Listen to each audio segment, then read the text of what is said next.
Assalamualaikum warahmatullahi wabarakatuh. Halo semuanya. Di sini kami dari kelompok 1 akan mempresentasikan hasil pembahasan yang bertema kanker payudara.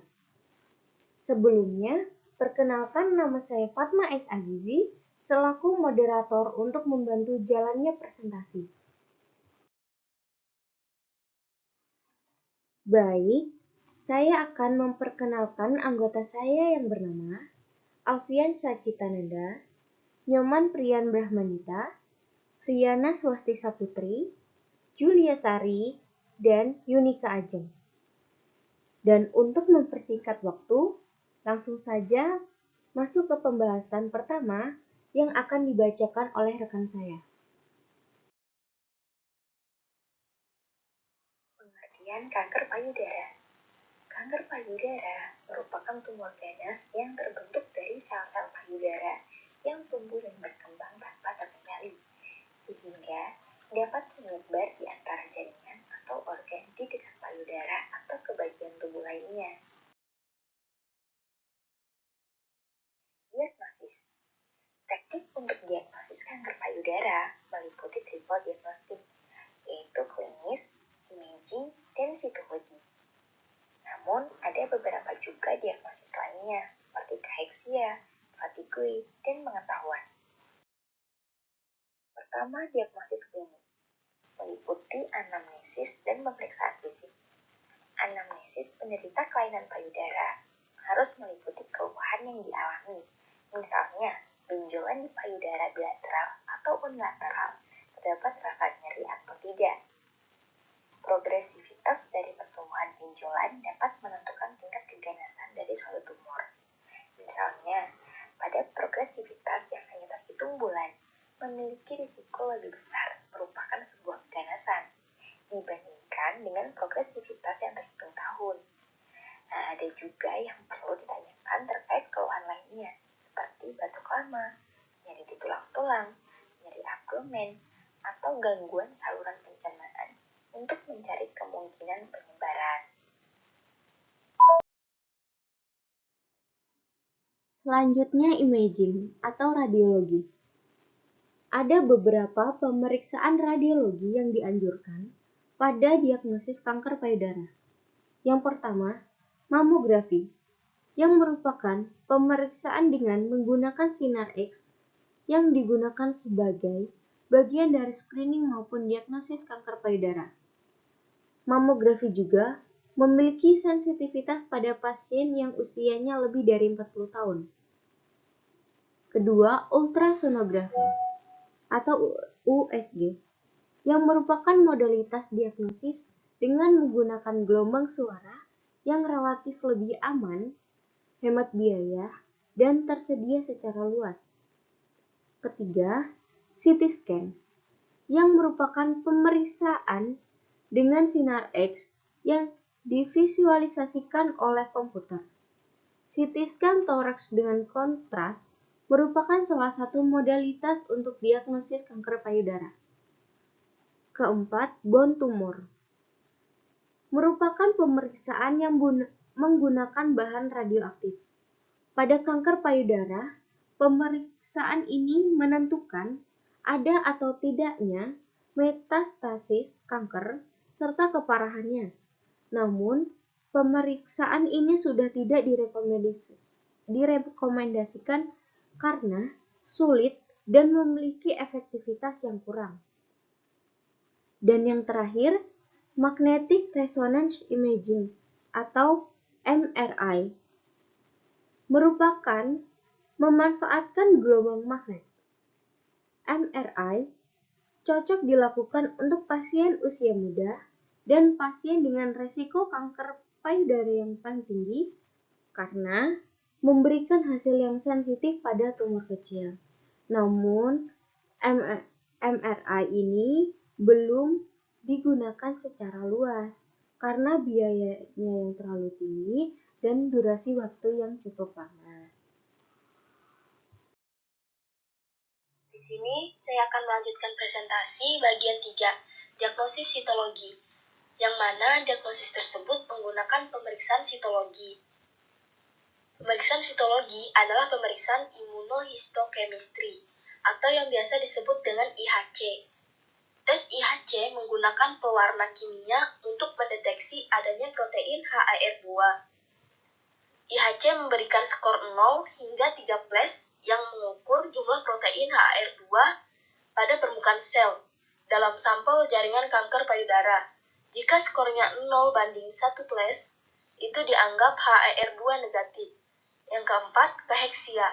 Kaheksia adalah suatu sindrom kehilangan massa otot dengan atau tanpa lipolisis yang tidak dapat dipulihkan dengan dukungan nutrisi konvensional dan dapat menyebabkan disfungsi progresif.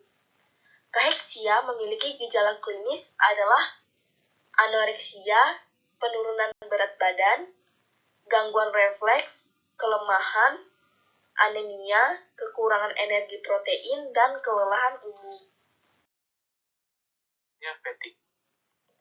Fatigue diartikan sebagai kelelahan fisik ataupun mental dan ketidakmampuan melakukan aktivitas fisik dengan intensitas dan performa sebaik sebelumnya. Kekurangan energi disebabkan adanya kerusakan pada regenerasi ATP dan penumpukan produk sampingan metabolik atau asam laktat pada neuromuskuler dan otot. Fatigue Assessment Scale atau FAS merupakan alat untuk mengukur skor fatigue setelah intervensi. Alat ini digunakan untuk mengukur tingkat kelemahan pasien kanker payudara yang terdiri dari 10 pertanyaan.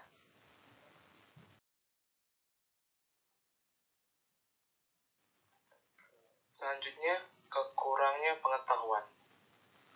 Pengetahuan wanita tentang risiko dan manfaat dari deteksi dini kanker payudara berpengaruh positif terhadap keyakinan mereka tentang kesehatan sikap dan perilaku. Sehingga, perawatan kesehatan profesional dapat mengembangkan program kesehatan payudara yang efektif. Faktor salah satunya masalah gizi, terutama disebabkan karena pola makan yang kurang baik, seperti terlalu sering mengonsumsi makanan cepat saji yang mengandung lemak jenuh, pengawet, pewarna, dan pemanis buatan. Namun, kurang konsumsi buah dan sayur.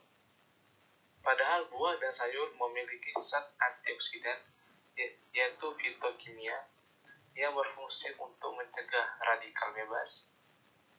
Konsumsi makanan yang mengandung zat gizi tinggi energi dan protein juga sangat penting agar tidak terjadi hiperkatabolisme jika kanker payudara sudah menyerang, agar tidak menghambat proses penyembuhan. Ini saya akan membacakan tentang patofisiologi. Fase awal kanker payudara adalah asimptomatik, yaitu tanpa ada gejala dan tanda. Adanya benjolan atau penambelan pada payudara merupakan tanda dan gejala yang paling umum. Sedangkan tanda dan gejala tingkat lanjut kanker payudara meliputi kulit cekung, retraksi atau deviasi puting susu, dan nyeri. Nyeri tekan atau rabas khususnya berdarah dari puting. Metastasis atau stadium lanjut meliputi gejala dan tanda seperti anoreksia, nyeri pada bahu, pinggang, bagian bawah atau pelvis, batu menetap, gangguan pencernaan, pusing, penglihatan kalbu, dan sakit kepala. Proses terjadinya metastasis belum dapat ditentukan secara pasti. Namun para ahli membuktikan bahwa ukuran tumor berkaitan dengan kejadian metastasis, yaitu semakin kecil tumor, maka akan semakin kecil juga kejadian metastatisnya. Kemudian kanker disebabkan oleh senyawa karsinogenik. Benzopyrin adalah salah satu senyawa reaksinogenik yang dikonversi menjadi karsinogen aktif oleh strom P450.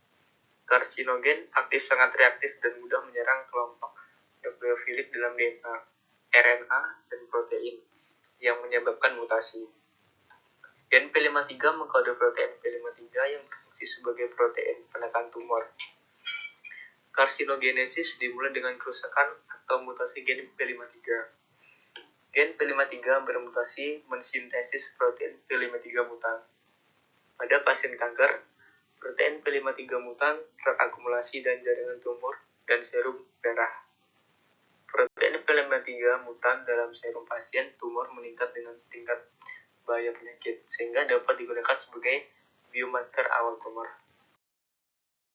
Patofisiologi kanker payudara.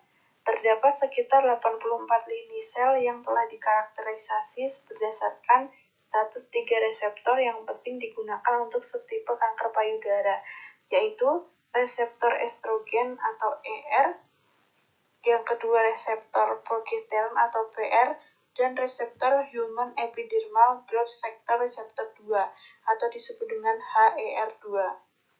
Dan terdapat dua teori hipotesis pada inisiasi dan perkembangan kanker payudara, yaitu adanya teori sel induk kanker dan teori stokastik. Yang pertama, teori sel induk kanker menunjukkan bahwa semua subtipe tumor berasal dari sel batang yang sama atau sel yang memperkuat transit, atau disebut dengan sel progenitor. Mutasi genetik dan epigenetik yang didapat dalam sel batang atau sel progenitor akan menyebabkan berbagai fenotip tumor. Yang kedua ada teori stokastik yang menyatakan bahwa setiap subtipe tumor dimulai dari jenis sel tunggal, yaitu ada sel induk, sel progenitor, atau sel terdiferensiasi. Mutasi acak dapat berangsur-angsur menumpuk di setiap sel payudara, menyebabkan transformasi sel tersebut menjadi sel tumor ketika mutasi yang memadai telah menumpuk. Tetapi meskipun kedua teori tersebut didukung oleh banyak data, tidak ada yang dapat sepenuhnya menjelaskan asal-usul dari kanker payudara manusia. Terima kasih. Baik, sekian presentasi dari kelompok kami mengenai kanker payudara. Maaf jika ada tutur kata yang tidak baik dan tidak berkenan. Kami ucapkan terima kasih. Wassalamualaikum warahmatullahi wabarakatuh.